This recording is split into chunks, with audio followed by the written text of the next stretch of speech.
And I didn't know anything about starting a business, but it was just in that moment, I knew this was my path, and I was instantly passionate about it. And, it's just kind of this crazy, out of body experience.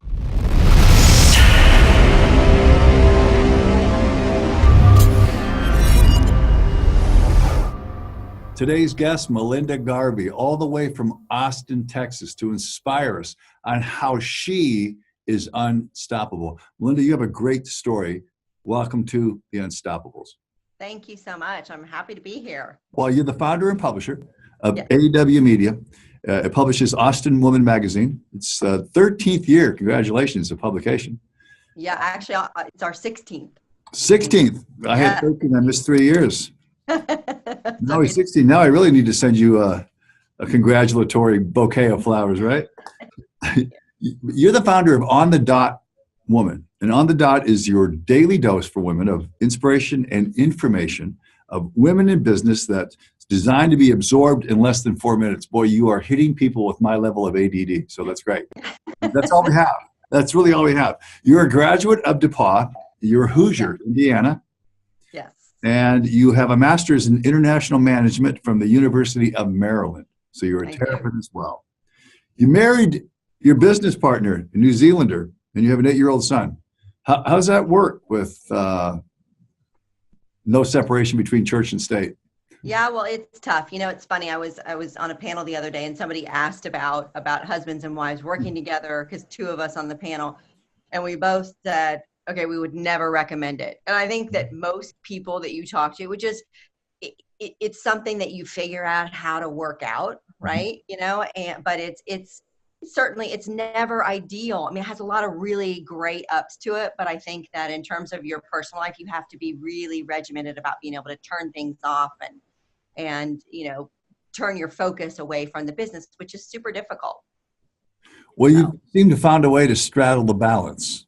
So you seem to have found that. You're also, I could just keep reading all these things about you that outline how and what you've really done, which is a tremendous contribution. You're one of 9 women nationwide that's selected to receive Office Depot's Businesswoman of the Year award. In 2006, you were the winner of Big Austin's Most Creative Company Award. So I am in the presence of greatness here. Yes. But before we get to all the greatness, give me the granular. Give me something from 30,000 feet. You can come right down with me. Tell me about your background, how you started. Give me your story. Okay. Well, my story goes back, of course, really 16 years on how I really got involved in this space with women. And I was in one of those jobs. I just moved to Austin, Texas. I was in one of those jobs that looks really amazing on paper. And I bet you a lot of people have had those where it's like, wow, this is fantastic. And they gave me this great apartment, but it was the worst job I'd ever had and the worst people. And it was really interesting because I was in that job for about 8 months. And up till then, really about 12 years into my career, I Camelot, right? I'd had great companies, great bosses. I'd moved up. It was awesome. And I just was like this screeching halt roadblock when I got here. And after about 8 months, it really started just really working on my self-confidence and just, I'm not self-confidence, but I really think, gosh, maybe I'm not that good. Maybe, all this greatness that I had in my early career, and, I started to doubt myself. And so, what do you do when you do that? You go out and have some wine with your girlfriends, right? And have a little pity party, which I was out one night doing. And because we solve problems over wine. And one of my girlfriends looks at me in the middle of sort of my whining and says to me, hey, I just got back from Des Moines, Iowa. And I looked at her, I was like, seriously, we're going to talk about your trip to Des Moines, Iowa at my pity party? But no, really, by all means, tell me about your trip. She said, there was this really cool magazine there called Des Moines Woman. And, no one in Austin is talking about, this is in 2002 when the first tech boom was happening in Austin. And, the Statesman, the Business Journal, everything was men, men, men, men. You just never read anything about interesting or successful or amazing women. And I'll tell you, I remember like it was yesterday. The hair stood up on the back of my neck. I just knew moment, that's what I was supposed to be doing. Now, I'm someone, I'd never thought about starting my own business. I didn't come out of the womb thinking about entrepreneurship. I don't have entrepreneurs in my family. It wasn't this cool, sexy thing that it is now. Like everybody wants to be an entrepreneur. And I didn't know anything about starting a business, but it was just in that moment, I knew this was my path, and I was instantly passionate about it. And, it's just kind of this crazy, out of body experience. And the next morning I got up and, admittedly, after taking a couple Advil, because I might have had one or two glasses too many of wine, I started writing a business plan, and 7 months later, we launched the first issue of Austin Woman magazine. Today, I have the absolute same or higher level of passion and engagement, and especially now with what's going on with this movement. And it's really the whole why behind starting OnTheDot, because, goodness knows, I do not need more to do. So give me a little more clarity with regard to OnTheDot. How do you get on the platform? What do you do? Just tell me what it's supposed to do, which I think I understand. Just give us a little more clarity. Okay. Yeah, we so OnTheDot was really born out of, very much the best of what we do at Austin Woman, which is we tell stories about these incredible women. We give them a platform to have their story told, and to provide a relatable role model to our readers. And so all along, over the years, I would always travel to women's conferences all over the country, and they would say to me, well, what do you do? And I'd say, well, I have Austin Woman. I'd show them a copy. I have Austin Woman magazine. And all of a sudden they'd sort of get this like mean look on there, like, oh. And I was like, oh my gosh, I've always got this reaction. And they'd say, there's nothing like that in my city. How do I get my story told? How do I find role models to help me? And I was like, well, if you come to Austin, call me. I didn't, but that just really bothered me. And when I started looking around, that indeed, there were very few magazines, and there are even fewer now that are like Austin Woman, where they're really featuring, the sort of the non-celebrity, the real relatable role models, giving women a voice and a platform. And then, fast forward to a couple of years ago, and arguably the women's movement starting to rev up. We've got a woman running for president. And I really started thinking about this sort of overall what was happening, and started diving into the issues. And of course, we were all hearing about inequality of pay, like the major issues facing women, and lack of access to capital, to fund their businesses, and lack of access to continuing education. We know those, but what the research bears is the number one issue facing women, their advancement, is the lack of access to relatable role models. If you can't see it, you can't be it. And when I heard that, I was like, well, that's the dumbest thing I've ever heard in my life, because there are not a lack of role models. There are women all over the globe doing incredible things. There's just lack of access, because all we read about and hear about are celebrities and corporate titans. And look, I love Oprah and Sheryl Sandberg and Marissa Mayer and as much as the next person. And I think those people are great to shine a light on a big issue and get people kind of revved up and pumped up and excited. But then they go, okay, but I can't see myself in them. I can't see my path. And so that's what I decided to go about solving with OnTheDot, is to really take the very best of what I knew our expertise was here at Austin Woman, which was telling the stories of these incredible, amazing women and role models to help other women succeed, and do that globally. You have energy and enthusiasm for what you do. And I think that's got to be, if you mentioned the cup, part of the refill on the cup of energy and enthusiasm is a feedback loop. So tell me some feedback you get from people that just gives you that buoyancy, that just gives you more power to your purpose. Tell me what that feels like, and tell me what you get. Well, I will tell you, we get a lot of it, and we have over the last 16 years, emails, and every time I'm at an event, we've had people come by our office and tell us that they read a particular story and it changed their life, or changed the way they were doing something that helped them get ahead because they saw someone like them doing that, or that they had, one young woman actually stop by our office with this beautiful letter written to me, thanking me, saying that since she moved to Austin, she had been reading the magazine, for a year. And at the end of that year, she had buoyed so much confidence because she saw so many women like her that were doing things that she decided to start a business, and she credits it. And that, over and over and over again, hearing those stories. And really, I'm not creating the stories. The women are out there. I'm just telling them. Well, you're creating a platform for them to reflect, have introspection, and then do something to change their lives. Because you don't change people's lives, but you can give the platform, the mirror, and then they take and they make from there. I have to ask you something granular from the business standpoint. What advice would you give to a woman that's seeking a pay raise? What would you say to her? I want to get a pay raise. What's the granular advice that you would give them? Well, the granular advice that I would give them is really looking at, I think that in this day and age, when somebody looks at a pay rate, there's certainly about, a parity issue. So if there's an issue where, okay, a male counterpart or even a female counterpart that you're doing the exact same job is getting paid more, and understanding that, I think that there's some things there. But when you're just looking overall, let's just say you don't have that particular issue, you're looking at a pay raise. I really think that instead of coming at it as from a point of entitlement, which I think unfortunately happens a lot, that it's like, well, I've been here, a year, so I'm entitled to a raise, and it's kind of like tipping, right? That waiters, might give terrible service, but they're entitled to a tip. And I think we all feel that sort of obligation to tip, even if we got the worst service ever.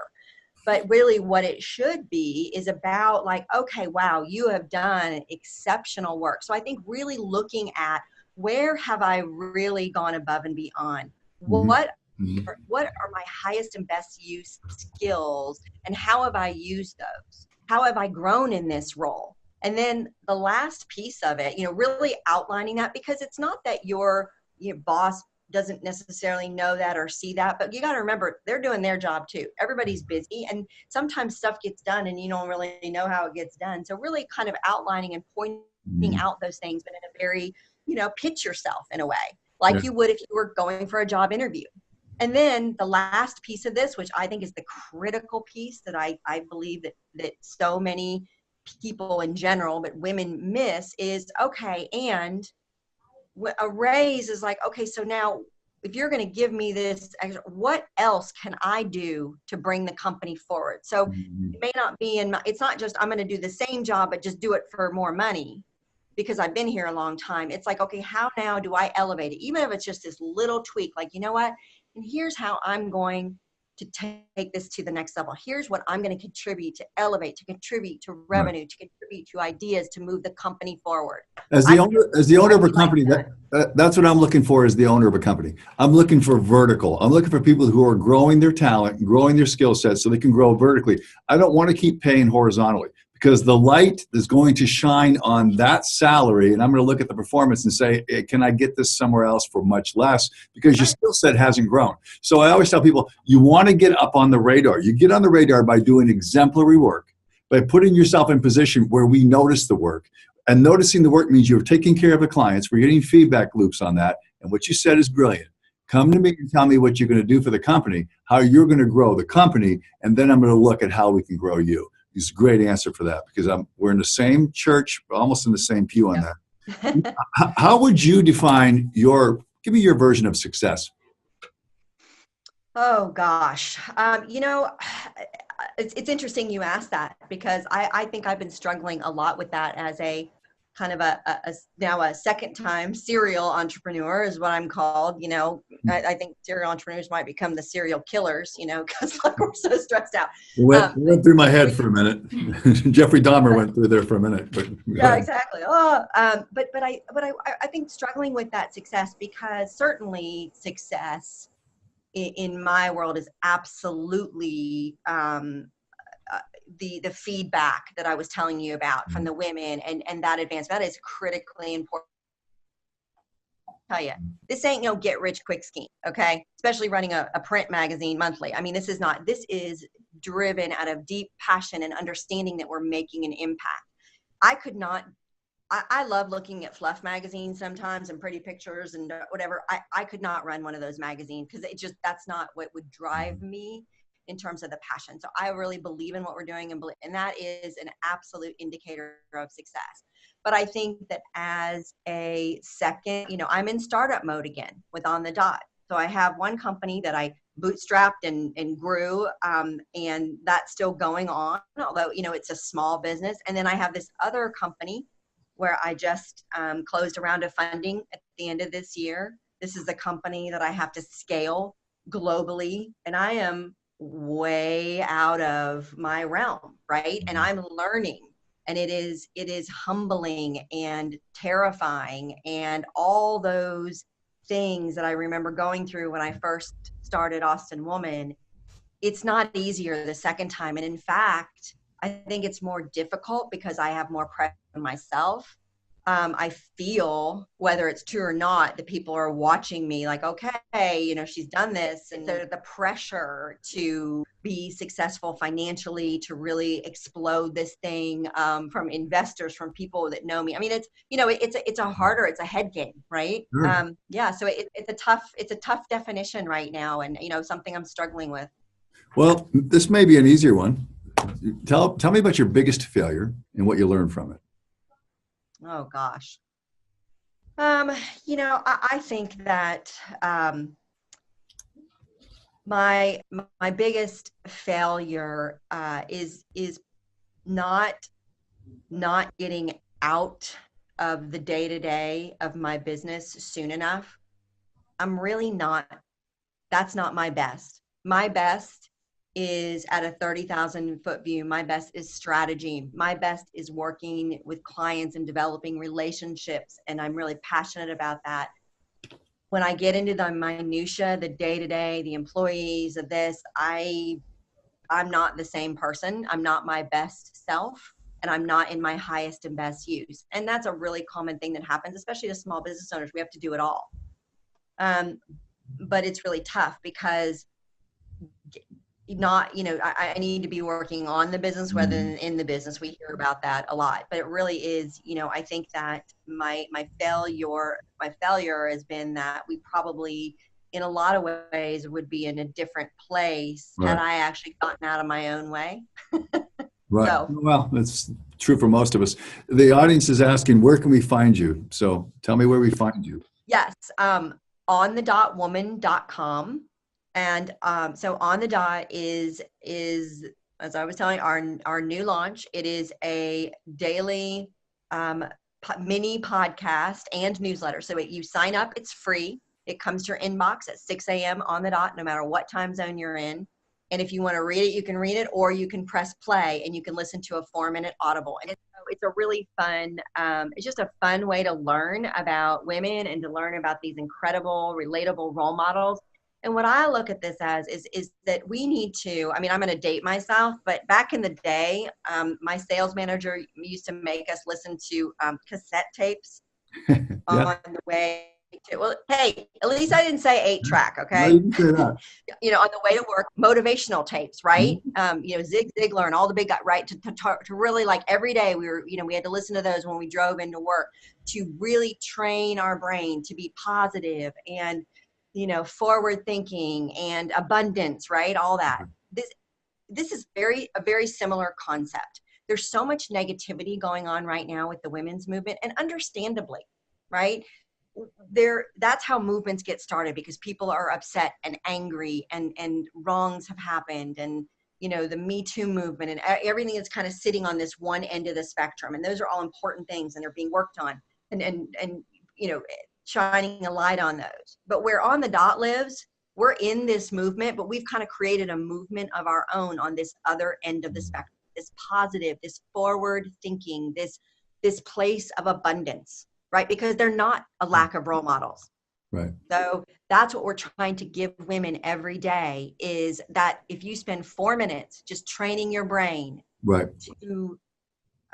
positive messaging, with can do, with watching these stories, so that you say, wait a minute, I can see her steps and I can take those steps. Right. She looked like me. Melinda, if you could write one paragraph for people to learn from, to grow from, based on your experience? Just one paragraph. What would that paragraph look like? That paragraph would tell you that the fastest way for you to learn how to do anything, to learn how to be anything, to sort out sort of where you're going or what you want to do, is to see others who have done that. But if you don't understand that, I think when I tell women that the number one issue, studies have shown, this is not me, that the number one issue is this lack of access to these role models, people are like, oh.